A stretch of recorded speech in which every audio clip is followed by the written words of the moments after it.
Welcome! In today's video I'm going to share with you some of my thoughts and concepts on how I keep my garage extremely organized. Now in this world you will find that there are two types of people. There's type A people that like to keep their stuff really neat and organized, and the benefit of being a type A person is when you need to find something,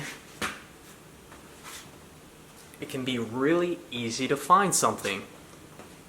But then we have type B people, type of people that just like to throw their stuff around, leave it all over the place, and perhaps they have their own system. You know, they know, oh, well, I threw this wrench in this pile, so I know it's going to be over here. That may work, but that's not my style. I'm a type A person, and I like to keep my stuff really neat, clean, and organized.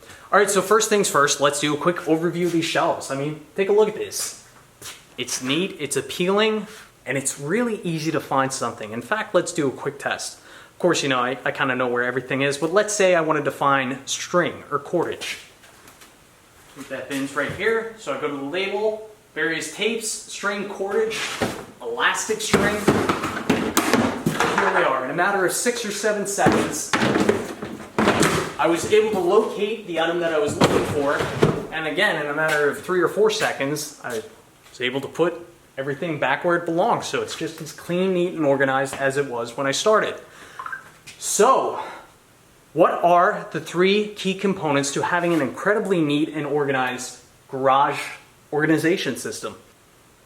Alright, so the first component is shelves. Now the second component is bins or containers or cardboard boxes or milk crates. Some type of container that you can take all your loose stuff and store it in. That way you can stack it on your shelves and have it all neat and organized and clean. You know, when I first started this system, I was using whatever I could. I was using milk crates, cardboard boxes, and over time, you know, I saved up some money and I started buying these bins. You know, every time I go to Home Depot, I'd buy maybe 3 or 4 of these HDX bins. You know, if you wanted to buy all these outright, you know, you're probably looking at, maybe around $200 in bins. But, you know, if you buy a couple of them at a time, you know, I think when you get these on sale, you know, they're maybe $8, $9, and these come in different sizes. You can get them in small, large. The size that I use, and I really like this size, I have the labels on the back side.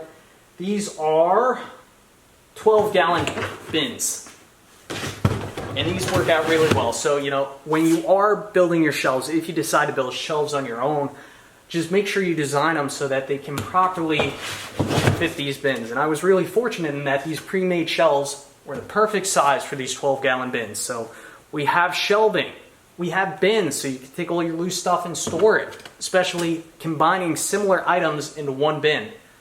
Now what's the third thing? Pretty self-explanatory. Labels.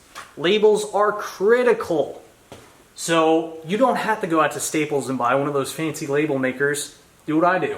I took a piece of yellow tape and a black Sharpie, and I cut out a little piece of yellow tape. And normally what I'll do, I'll put a main category to the bin on top of the bin, and then below that I'll list some of the main items in that bin. So this bin right here, this is labeled auto detailing, and in here I have detailer, wax, tire shine, carpet cleaner, things along those lines.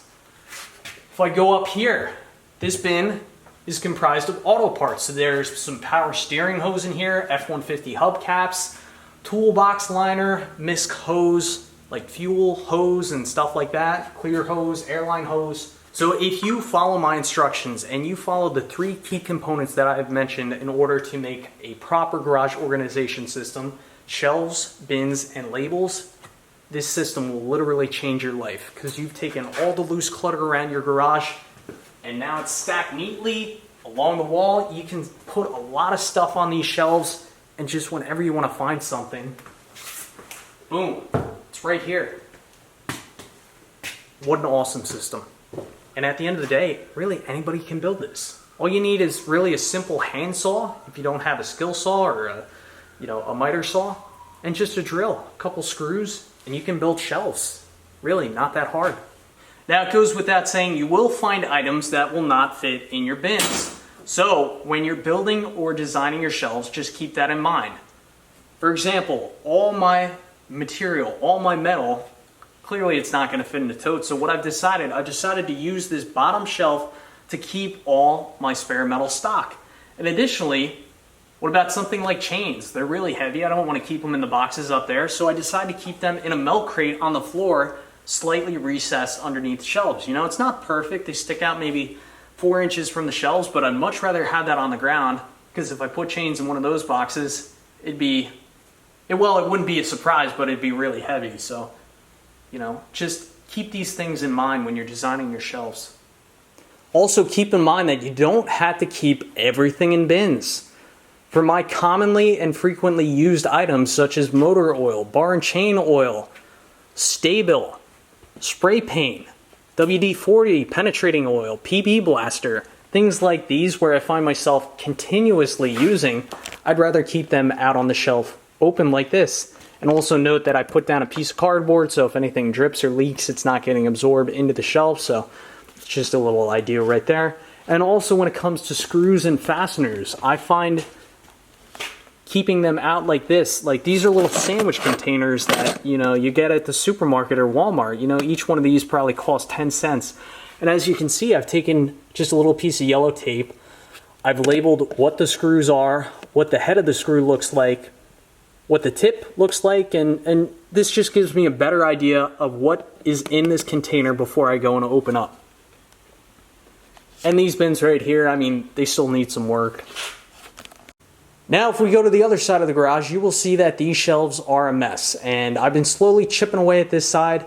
I haven't bought a bunch of bins yet, but you can see what happens when you spend a little bit of time organizing things. So if we look at the bottom here, this is where I put some of my Mason sand, Type S mortar, Portland cement. See, everything's labeled. Then if we go up a shelf, I have paint, drywall. So I have some spackle, liquid chemicals, so like antifreeze, Windex, distilled water, concrete bonding agent, and then we have pond care. Look how neat and organized this is. It's almost like going to a supermarket. This house was designed extremely well with the exception of outlets in the garage. They're few and far between. So I decided to make a label displaying where the outlet is. So if I needed to find an outlet really quick, I can just look for this label right here. Oh, that's a picture of an outlet. If I wasn't able to determine what the picture was, I have it labeled outlet, a little arrow right here, and there you go, there's the outlet, so it's easy to find. Shelves, bins, labels, and stuff that doesn't fit into bins, you know, just plan that out ahead where you want to put it on the shelves. You don't even have to use bins for everything. Like, look at what I do here for all my commonly used items. They're right out here in the open, really easy to spot, really easy to find. And when I'm done with them, I can just put them back, and you know, it takes 2 seconds. So hopefully you have learned a lot from this video. Share with me your thoughts and comments in the comment section below, and I will catch you on the next one. Thanks for watching.